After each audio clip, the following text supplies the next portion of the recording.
ஒரு பழமொழி சொல்வாங்க, அரசன் அன்று கொள்வான், தெய்வம் நின்று கொள்ளும் அப்படின்னு சொல்லுவாங்க.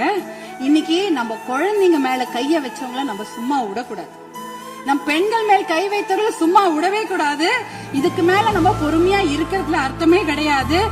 துபாய், அரபு நாடுகள், இல்ல சிங்கப்பூர் போன்ற நாடுகள்ல எல்லாம் இப்படிப்பட்ட கொடுமையான குற்றங்களை செய்தவர்களுக்கு உடனடியாக சட்டப்படி மரண தண்டனை கொடுக்கிறார்கள்.